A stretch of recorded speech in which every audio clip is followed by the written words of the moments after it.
तो दोस्तों आज हो गया 15 जनवरी 2021 बिहार समेत देश दुनिया की बड़ी और ताज़ा समाचार लेके आए सिर्फ आपके लिए। चलिए फटाफट खबर शुरू करते हैं। उससे पहले चैनल को अब तक सब्सक्राइब ना किया हो तो फटाफट चैनल को सब्सक्राइब कर दे, लाइक कर दे, शेयर कर दे ताकि इसी तरह की खबर आप हर रोज़ देख सके। चलिए शुरू करते हैं आज की पहली बड़ी खबर।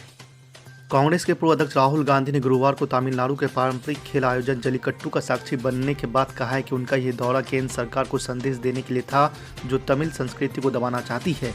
दूसरी तरफ भाजपा ने इस आयोजन में राहुल गांधी के शामिल होने को पाखंड करार दिया और कहा कि कांग्रेस ने पहले इस आयोजन पर प्रतिबंध का समर्थन किया था।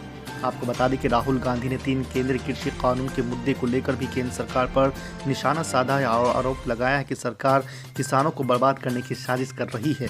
उन्होंने ये भी कहा कि कांग्रेस किसानों के साथ खड़ी रहेगी। आपको बता दें कि जल्लीकट्टू तमिलनाडु के ग्रामीण इलाकों का एक परंपरागत खेल है जो पोंगल त्यौहार पर आयोजित किया जाता है। इसमें लोग बैलों को पकड़ने और उन्हें काबू में करने की कोशिश करते हैं।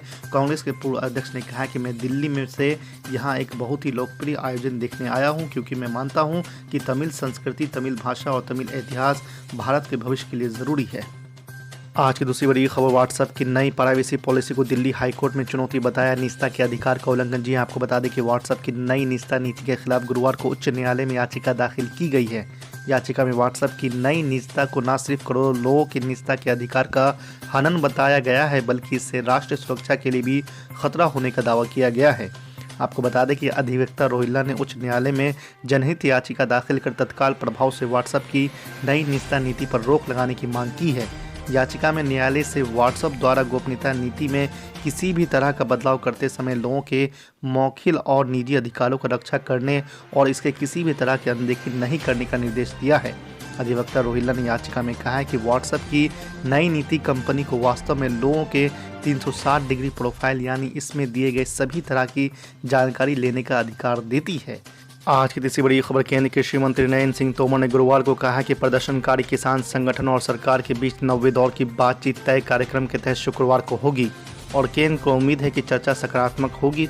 कृषि मंत्री नरेंद्र सिंह तोमर ने संवाददाताओं से कहा कि सरकार खुले मन से किसान नेताओं के साथ बातचीत करने को तैयार है। आपको बता दें कि सुप्रीम कोर्ट द्वारा गतिरोध सुलझाने के लिए 4 सदस्यीय कमेटी नियुक्त किए जाने और फिर एक सदस्य को इससे अलग हो जाने के कारण 90वें दौर की बातचीत को लेकर भ्रम की स्थिति को दूर करते हुए कृषि मंत्री ने कहा कि सरकार और किसान प्रतिनिधियों के बीच 15 जनवरी को दिन में 12 बजे से बैठक होगी। किसान संगठनों ने कहा है कि वो सरकार के साथ बातचीत करने को तैयार है लेकिन वो सुप्रीम कोर्ट द्वारा नियुक्त कमेटी के समक्ष पेश नहीं होना चाहते हैं। किसान संगठनों ने समिति के सदस्यों को लेकर आशंका जाहिर करते हुए कहा है कि इसके सदस्य पूर्व में तीनों कानून की पैरवी करते हुए नजर आ चुके हैं। आज की चौथी बड़ी खबर, 26 जनवरी को लाल किले से इंडिया गेट तक परेड करेंगे किसान। जी आपको बता दें कि कृषि कानून के खिलाफ दिल्ली में प्रदर्शन कर रहे किसान 26 जनवरी को ट्रैक्टर परेड पर अड़े हुए हैं। पहले राजपथ पर ट्रैक्टर ले जाने की चेतावनी देते रहे किसानों ने अब कहा है कि वो लाल किले से इंडिया गेट तक मार्च करेंगे। आपको बता दें कि भारतीय किसान यूनियन के नेता राकेश टिकैत ने कहा है कि ये ऐतिहासिक क्षण होगा जब एक तरफ किसान होंगे और दूसरी तरफ जवान। राकेश टिकैत ने कहा है कि यह पता चला है कि सरकार राष्ट्रपति भवन से इंडिया गेट तक यात्रा निकालेंगे। उन्होंने अपनी यात्रा छोटी कर दी है। हम लाल किले से निकालेंगे इंडिया गेट तक, दोनों का मेल मिलाप वहीं होगा। किसान देश का सिर ऊंचा करेगा। ये दुनिया की सबसे ऐतिहासिक परेड होगी। यहाँ एक तरफ से किसान चलेगा और एक तरफ से जवान चलेगा। आज की 5वीं बड़ी खबर, उत्तर प्रदेश के सियासी नब्ज को भांपने के लिए ऑल इंडिया मजलिस इत्तेहादुल मुस्लिमीन के प्रमुख असदुद्दीन ओवैसी और ओम प्रकाश राजभर की सुहेलदेव भारतीय समाज पार्टी आगामी पंचायत चुनाव मिलकर लड़ सकती है। ओम प्रकाश राजभर ने बुधवार को कहा है कि असदुद्दीन ओवैसी की पार्टी के उम्मीदवार की पंचायत चुनाव में उनकी भागीदारी संकल्प मोर्चा के तहत चुनावी मैदान में उतरने की संभावना है। हालांकि असदुद्दीन ओवैसी ने यूपी में पंचायत चुनाव के जरिए 2015 में एंट्री की थी लेकिन 5 साल में सूबे का सियासी मिजाज काफ़ी बदल चुका है। सत्ता पर योगी आदित्यनाथ विराजमान है तो असदुद्दीन ओवैसी को राजभर के रूप में एक साथी मिल गया है। ओम प्रकाश राजभर की अगुवाई में छोटे और क्षेत्रीय दलों का भागीदारी संकल्प मोर्चा का गठन किया गया है जिसमें असदुद्दीन ओवैसी की पार्टी भी शामिल है। ऐसे में यूपी के पंचायत चुनाव को भागीदारी संकल्प मोर्चा का टेस्ट माना जा रहा है। इसी के आधार पर 2022 के विधानसभा चुनाव की असदुद्दीन ओवैसी और राजभर बुनियाद रखेंगे। आपको बता दें कि ओम प्रकाश राजभर ने बुधवार को कहा कि पंचायत चुनाव में असदुद्दीन ओवैसी की पार्टी अपने उम्मीदवारों को भागीदारी संकल्प मोर्चा के तहत चुनाव में उतारेगी। उन्होंने कहा कि संकल्प मोर्चा के 17 जनवरी को 9 घटक राज्य के सभी 75 जिला मुख्यालयों में बैठक होगी जिसमें मोर्चा के संयुक्त रैली की रूप रेखा तय होगी। इस रैली में असदुद्दीन ओवैसी भी शामिल होंगे और जनसभा को संबोधित करेंगे। आज की छठी बड़ी खबर, जाप सुप्रीम पप्पू यादव ने बिहार सरकार पर साधा है निशाना। हाँ, जांच पूरे फैक्ट की ओर जाए, इसके लिए जनता को उसके मोबाइल के कॉल डिटेल को जानना दो।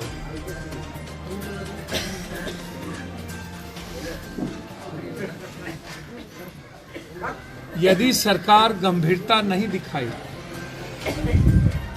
जो लग रहा है कि पदाधिकारी इस मामले में गंभीर नहीं, अंधेरे में तीर मार रहे हैं, तो इन मामलों को लेकर के जरूरत होगी तो जन अधिकार पार्टी कोर्ट में जा सकती है। लेकिन हम सरकार को 1 सप्ताह का मोहलत देंगे और 1 सप्ताह के अंदर यदि सही तथ्यों के आधार पर कौन कौन पीछे हैं, इसको मरवाने वाले शूटर को हायर किसने किया, यह सामने सरकार नहीं ला पाई, तो 1 सप्ताह के बाद हाईकोर्ट में हमारे अधिवक्ता प्रकोष्ठ की तरफ से PIL फाइल करेंगे। दूध का दूध, पानी का पानी हो सकता।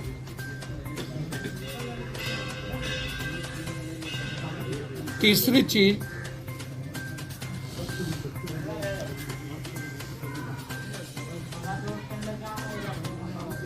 सरकार पहली बार यह बात स्वीकार की है कि हम स्पीडी ट्रैक या 48 घंटे के अंदर पुलिस काम करे।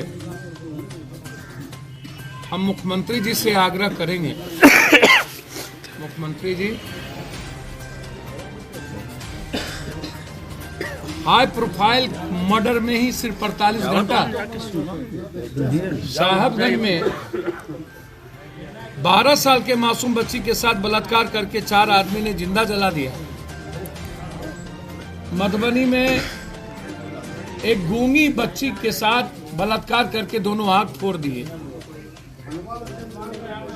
एकलौता बेटा शाही जी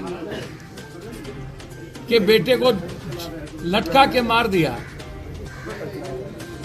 बगल में 32 गोली मारी गई जमीन माफियाओं के द्वारा, वो क्यों नहीं?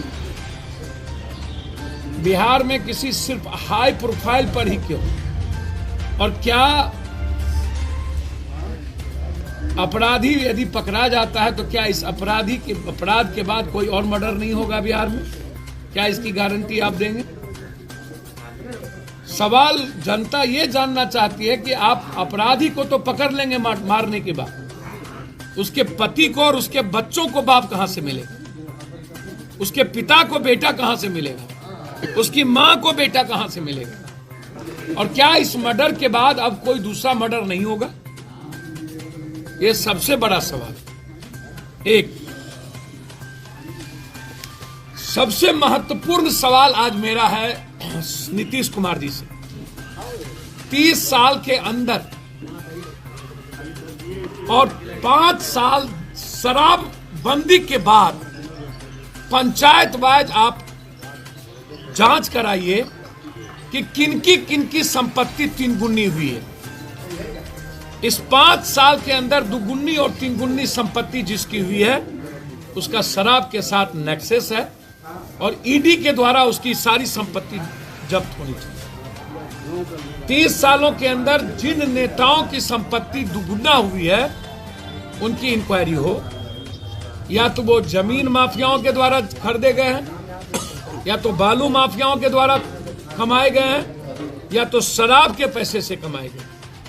तो क्या नीतीश जी ये सुनिश्चित करेंगे कि जो 5 साल पहले साइकिल नहीं था, आज वो फॉर्च्यूनर और स्कॉर्पियो पर चढ़ता है, क्या उसकी ईडी की पूरी जांच होगी? अपराध और अपराधियों के नेक्सस को खत्म करने के लिए राजनीति से अपराधीकरण को समाप्त करना पड़ेगा और यह सुनिश्चित करना पड़ेगा कि कोई भी दल अपराधी बालू माफिया और जमीन माफिया को टिकट नहीं दे। तभी कोई अपराध और अपराधी शराब बंदी के बाद छुटभइये लोगों ने इतना पैसा कमाया है, इसका अंदाजा आपको नहीं।